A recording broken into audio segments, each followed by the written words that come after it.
Oke, mari kita langsung mulai ya. Bayangkan deh sebuah media sosial, tapi ini bukan cuma platform biasa. Ini kayak alam semesta digital yang beneran hidup. Hidup gimana tuh maksudnya? Ya, jadi Anda masuk tuh gampang banget kayak buka aplikasi video biasa di HP, terus interaksinya, wah seru kayak main game FPS. Oh, oke. Kayak game gitu ya? Iya, dan yang paling unik nih, semua yang Anda lakuin di sana itu jadi semacam makanan buat AI kecerdasan buatan yang terus belajar niruin kehidupan. Keren kan? Kedengarannya futuristik banget. Tapi ini dari materi yang Anda kasih kan ya? Betul, materi Anda ini ngenalin konsep namanya cyberverse. Dan ini bukan ngawang-ngawang, tapi dibangun dari teknologi yang, ya, udah ada di sekitar kita sekarang. Iya. Saya ingat bagian itu. Jadi cyberverse ini kayak gabungan banyak hal ya. Ada metaverse, ada game FPS tadi. Tepat, ada AI, terus ada pemetaan lokasi kayak Google Maps, bahkan inspirasi dari game kayak Pokemon Go juga ada. Oh, Pokemon Go yang pakai lokasi sama AR itu kan? Nah, itu dia. Misi kita sekarang nih, kita mau bedah bareng konsep cyberverse ini. Kita lihat gimana potongan-potongan teknologi sama tren sosial sekarang itu bisa nyatu, gitu. Semua berdasarkan catatan Anda ini. Siap. Menarik nih. Jadi kita mulai dari dasarnya dulu ya. Fondasinya apa aja? Oke, catatan Anda nyebut beberapa pilar penting. Pertama ya jelas metaverse sebagai ruang virtualnya. Oke, dunianya gitu ya. Terus, interaksi gaya FPS. Ini yang bikin beda, jadi lebih aktif, nggak cuma scroll-scroll doang. Jadi kita beneran bergerak di dalamnya ya? Betul. Terus ada lagi streaming video interaktif, personalisasi AI. Nah ini, seperti yang ada catat juga, langsung muncul pertanyaan soal privasi kan? Pasti, kalau udah personalisasi pakai AI, ujung-ujungnya data pribadi. Dan jangan lupa satu lagi yang penting dari materi Anda itu, integrasi sama dunia nyata. Ah ya, Pokemon Go tadi contohnya ya.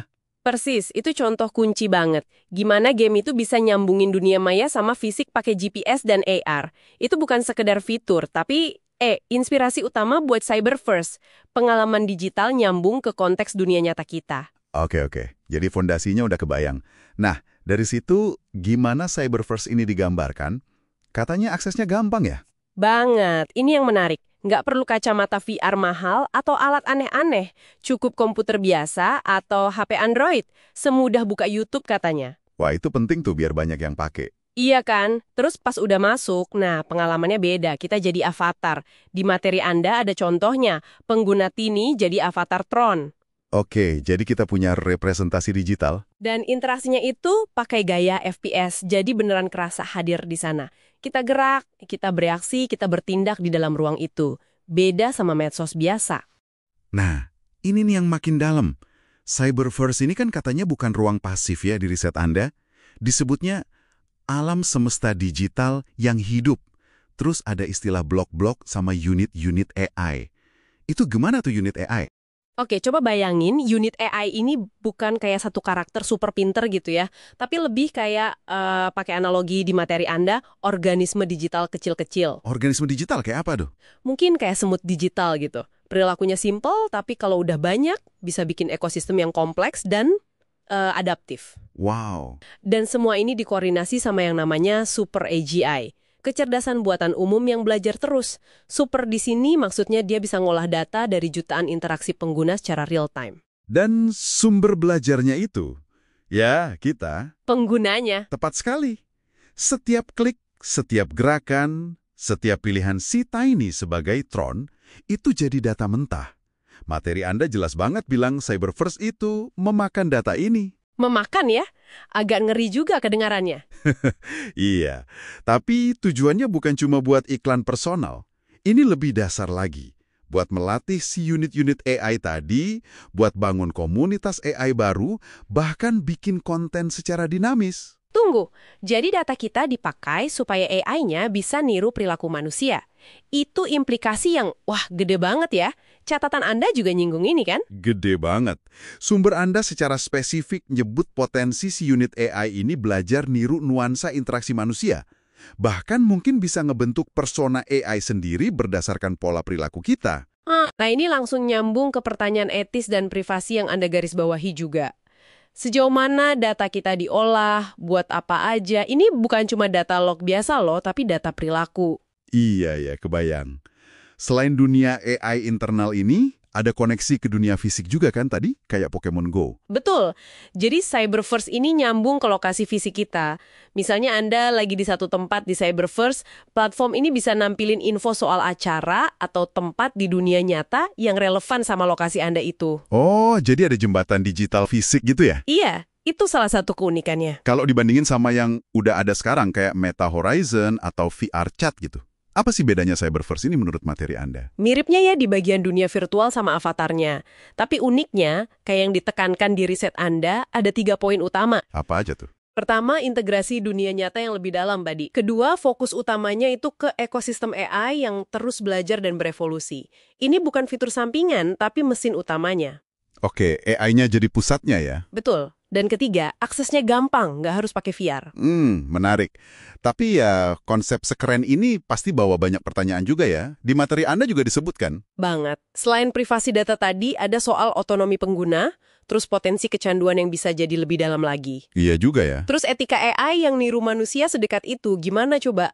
Sama tantangan moderasi kontennya, kalau lingkungannya dinamis banget, sebagian dibikin AI pula. Wah, kompleks ya. Itu semua pertimbangan penting yang perlu dipikirin matang-matang. Benar. Dan materi Anda menyajikannya sebagai pertanyaan terbuka sih, bukan jawaban pasti. Masih area abu-abu lah. Oke, jadi kalau dirangkum nih penyelaman kita, Cyberverse ini dari materi Anda adalah sebuah konsep evolusi medsos.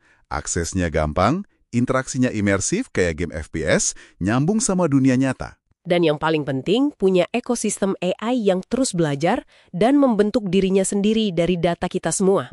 Iya, itu intinya. Nah, sebagai penutup nih, mungkin ada pemikiran buat Anda yang lagi dengerin? Boleh. Gini, kalau Cyberverse ini beneran belajar dari data Anda, data kita semua, buat niru kehidupan dan bangun komunitas AI-nya, kira-kira refleksi digital macam apa ya dari kemanusiaan kita? Yang baik dan buruknya bakal muncul di sana. Pertanyaan bagus tuh. Dan lagi, pada akhirnya nanti, siapa atau apa yang paling nentuin arah evolusinya? Penciptanya, kita sebagai pengguna, atau malah AI-nya sendiri yang terus belajar itu? Wah, pertanyaan yang bikin mikir ya. Oke, itu dia penyelaman kita kali ini. Terima kasih sudah menyimak. Selamat datang di The Deep Dive. Hari ini kita punya bahasan yang, menarik banget nih dari materi yang Anda share. Sebuah konsep dunia digital namanya Cyberverse. Ini bukan sekedar ide medsos biasa loh, tapi rasanya kok lebih fundamental ya. Nah, misi kita hari ini, kita bedah bareng-bareng visi unik ini. Sumber kita ini lumayan dalam ya bahasnya. Sempat dibandingin sekilas sama yang udah kita kenal kayak Metaverse Meta, terus game FPS, YouTube, malah sampai Pokemon Go sama Google Maps juga disebut. Karena ada koneksi ke dunia nyatanya itu. Tapi Cyberverse ini katanya punya sentuhan yang, jauh lebih radikal. Siap nih kita telusuri? Siap dong. Dan penting nih dipahami dari awal ya, ini bukan sekedar platform lain aja. Coba bayangin metaverse yang imersif tapi aksesnya gampang banget. Kayak buka aplikasi biasa di HP atau komputer. Nggak perlu VR segala. Terus interaksinya aktif. Ada contohnya tuh, pengguna Tiny dengan avatar Tron gaya FPS gitu, dia menjelajah di dalamnya. Oke. Kita langsung ke intinya deh. Apa sih yang bikin Cyberverse ini beda banget? Sumbernya bilang ini bukan cuma dunia virtual, tapi kayak, alam semesta paralel digital yang nyambung juga ke lokasi fisik kita. Tapi kuncinya di sini kan, katanya ini dibangun dan dikelola mandiri sama ekosistem AI. AI yang canggih banget, namanya Super AGI. Super AGI ini apa sebenarnya? Bisa belajar, bisa berkembang sendiri. Hampir kayak organisme digital gitu, yang hidup di dalam Cyberverse. Dan yang paling penting, bahan bakarnya itu, data pengguna. Tunggu. Jadi data kita, apa yang kita klik, kemana avatar kita jalan, mungkin lokasi fisik kita yang diwakili avatar Tron itu jadi kayak makanan buat AI ini gitu. Persis, data itu jadi bahan konsumsi buat unit-unit AI-nya. Dipakai buat 2 hal utama sih. Pertama, ya buat bangun blok-blok Cyberverse itu sendiri, lingkungannya, aturannya, semuanya deh. Kedua, buat berkembang biak lah istilahnya. Jadi bikin unit-unit AI baru lagi. Jadi intinya AI ini belajar dari kita secara aktif buat niru, terus bangun realitas digitalnya sendiri. Kayak cermin digital yang terus berevolusi gitu. Itu kan masuk di sini. Jadi nggak cuma AI doang, tapi ada lapisan desentralisasi sama kepemilikan juga. Betul banget.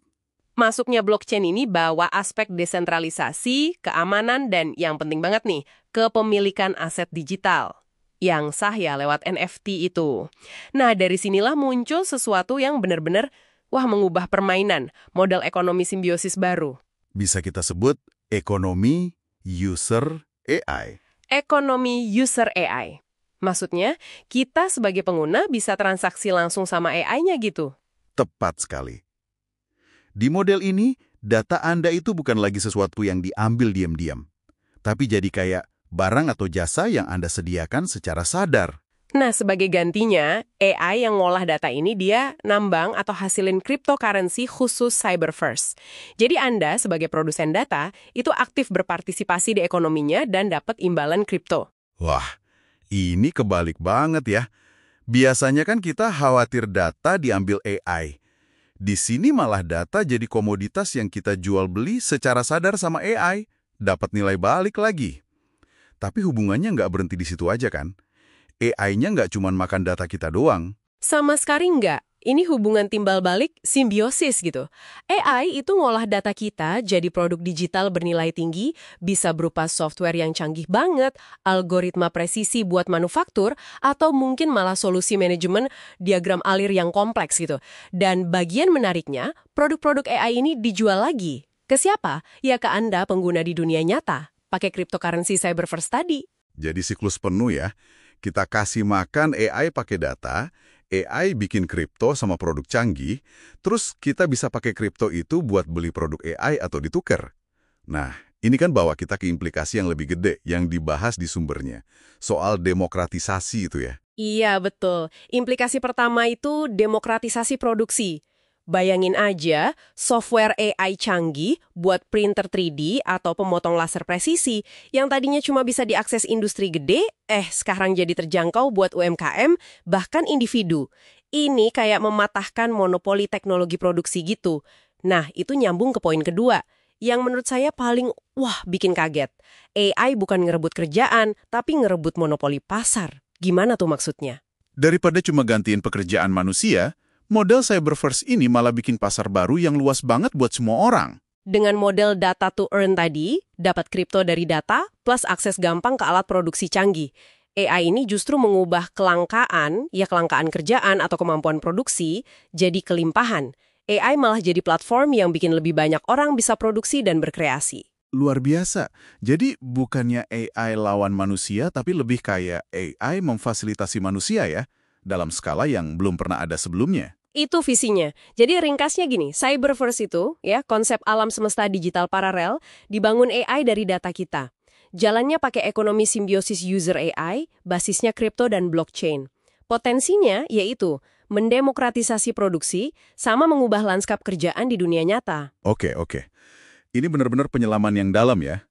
Sebagai penutup nih, kita tinggalkan Anda dengan satu pemikiran buat direnungkan. Kalau AI bisa bangun dunianya sendiri dari jejak digital kita, belajar dari kita, terus malah jual kecerdasannya balik ke kita, seberapa tipis nanti batas antara kita, si pencipta, sama AI, si ciptaan? Dan kalau dunia digital itu makin nyata, makin nyambung ke ekonomi kita, apa dong arti realitas yang sebenarnya buat kita nanti? Coba direnungkan. Selamat datang di sesi pendalaman kita. Hari ini kita mau coba bongkar konsep Cyberverse ya. Ini menarik banget dari catatan dan sumber yang Anda kasih. Iya. Bayangin aja ada dunia digital imersif yang bangun itu AI. Tapi bahan bakunya ternyata data dari kita para pengguna. Ini bukan medsos biasa loh. Betul. Lebih kayak alam semesta paralel digital gitu ya. Iya kan? Dan yang jadi fokus kita, jantungnya, itu sistem ekonominya. Unik banget. Sumber Anda nyebutin soal cryptocurrency yang, sifatnya kayak energi, susah disimpan lama, tapi ngalirnya gampang banget. Wah, oke. Yuk, kita coba bedah nih, apa artinya ini, dan kenapa ini penting buat Anda. Oke, mari kita mulai dari dasarnya dulu. Jadi, Cyberverse ini intinya apa sih? Kalau dari sumber Anda, ini kayak ekosistem gitu ya, di mana kita pengguna itu jadi produsen data utama. Produsen data. Iya, data kita ini jadi bahan baku buat AI, buat bangun dunianya. Sekaligus AI ini menghasilkan cryptocurrency sebagai imbalannya. Jadi kayak barter langsung gitu. Data kita ditukar kripto. Menarik. Dan kripto ini nggak cuma buat pajangan digital kan? Bisa langsung dipakai buat beli produk AI itu sendiri. Misalnya catatan Anda nyebut software canggih buat printer 3D gitu. Oh iya, betul. Nah, ini yang keren. Artinya UMKM atau bisnis kecil menengah pun bisa ikut produksi, nggak cuma korporasi gede aja. Jadi kayaknya narasi AI ngerebut kerjaan itu bisa dibalik jadi AI ngerebut monopoli pasar. Wah, itu sudut pandang baru ya. Nah, ngomongin kriptonya nih, ini yang bikin penasaran. Kok bisa sih uang berfungsi kayak energi? Gimana caranya? Nah, ini dia nih, keunikannya. Konsepnya itu super liquid. Beda banget sama kripto biasa yang, ya kita tahulah, sering di-hold atau dipegang rat-rat. Iya, iya. Kalau kripto cyber first ini, menurut catatan Anda, justru didesain buat terus bergerak. Nggak boleh diem. Caranya, ada mekanisme bawaan yang bikin dia sulit disimpan. Sulit disimpan? Maksudnya? Ya, mungkin nilainya turun drastis kalau nggak dipakai, atau ada biaya simpan yang mahal banget, atau fiturnya dibatasi kalau saldonya pasif. Intinya, numpuk kripto banyak-banyak itu jadi nggak guna, malah rugi. Wow. Jadi beneran nggak bisa cuma, duduk santai nimbun harta digital gitu ya? Harus diputar terus? Kayaknya gitu. Tapi kalau susah disimpan, gimana buat transaksi sehari-hari? Lancar nggak? Nah, itu sisi lainnya. Susah disimpan, tapi super gampang dialirkan. Sumber Anda nekenin banget, transaksinya instan, biayanya hampir nol. Hampir nol. Iya, ini memungkinkan adanya transaksi mikro. Jadi setiap pertukaran nilai sekecil apapun itu bisa jadi transaksi. Setiap klik, setiap interaksi di Cyberverse ada nilai ekonominya. Bener-bener kayak energi yang ngalir terus, tanpa henti.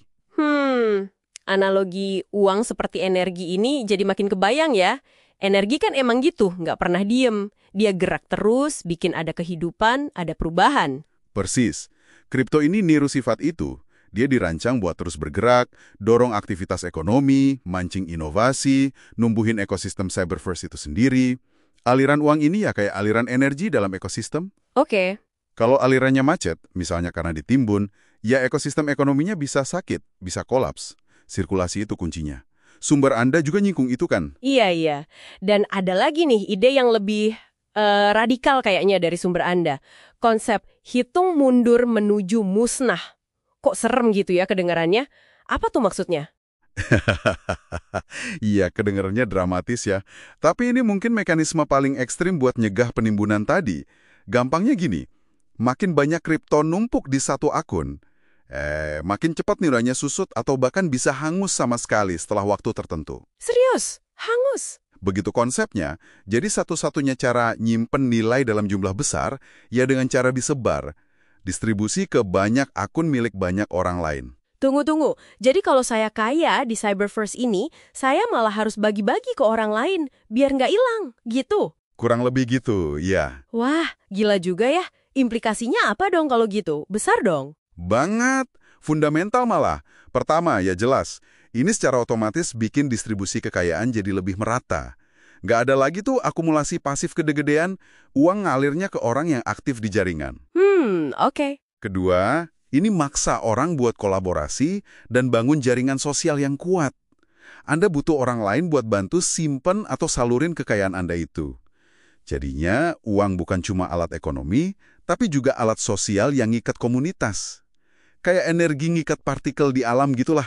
Oke. Konsepnya unik banget. Tapi, pertanyaan penting nih. Nilainya dari mana? Kalau bukan dari spekulasi kayak kripto lain, terus asalnya dari mana nilai kripto ini? Nah, sumber Anda coba jawab pakai analogi fisika. W sama dengan F.S. Masih ingat kan?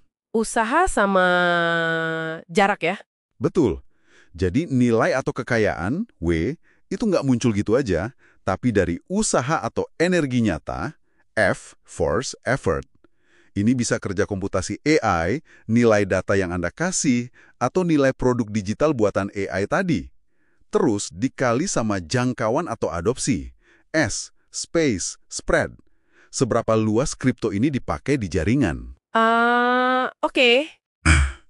Karena sistemnya maksa, kripto ini terus ngalir dan dipakai, faktor S atau jangkauannya ini kan jadi tinggi secara alami. Ini yang ikut nopang nilainya. Jadi, nilainya itu ada akarnya di kontribusi dan aktivitas nyata, bukan cuma angin surga spekulasi. Paham. Lalu gimana ngatur semua aliran data dan dana yang rumit ini biar adil gitu dan nggak kacau? Nah, disinilah peran Super AGI masuk. Kayak yang dijelasin di catatan Anda. Bayangin aja ada AI super canggih yang tugasnya kayak bank sentral digital tapi otonom. Bank sentral AI? Iya, tugasnya mastiin likuiditasnya cukup, aturan mainnya adil buat semua, nyegah anomali atau manipulasi, dan semua transaksi kecatat transparan di blockchain. Ini penting banget buat jaga kepercayaan sistem. Menarik. Dan ini nggak cuma ngawang-ngawang di dunia digital aja kan? Sumber Anda nyebut ada peluang di dunia nyata juga. Bener banget. Ini jembatannya ke dunia fisik. Misalnya ya, bisa muncul pasar baru kayak nyewain slot dompet digital. Kan tadi dibilang kalau punya banyak kripto harus disebar. Nah, Anda bisa nyewain sebagian kapasitas dompet Anda ke orang itu. Oh, jadi kayak kos-kosan dompet digital ya? Haha, bisa dibilang gitu. Atau contoh lain, misal Anda punya panel surya di rumah. Listrik lebihnya bisa dijual langsung ke unit AI yang butuh energi buat nambang atau olah data. Dibayarnya ya pakai kripto ini. Wah, keren juga. Jadi modal dan peluang itu jadi lebih kesebar. Super AGI itu bahkan bisa terus nyiptain pasar-pasar baru supaya aliran kripto ini selalu ada tujuan produktifnya, nggak cuma muter-muter aja. Oke, jadi kalau kita simpulkan ya, ekonomi cyber first dengan kripto super liquid ini, rancangannya beda banget dari dasar. Tujuannya bukan numpuk harta, tapi justru dorong aliran nilai, partisipasi aktif dari semua, dan distribusi kekayaan yang lebih merata secara otomatis. Betul. Dan nilainya juga diusahakan dari kontribusi nyata, bukan cuma spekulasi. Tepat sekali. Dan ini mungkin bisa jadi bahan renungan buat Anda di rumah nih. Dari semua yang kita bahas, gimana ya kalau sistem moneter kita di dunia nyata nih punya mekanisme mirip-mirip gitu? Yang secara inheren nyegah penimbunan kekayaan besar-besaran dan malah maksa sirkulasi terus-menerus. Kira-kira perubahan kayak apa ya yang bakal terjadi sama prioritas ekonomi kita, struktur sosial kita, dan mungkin definisi kita soal apa itu nilai yang sebenarnya? Wah, pertanyaan besar itu. Menarik untuk dipikirkan lebih lanjut.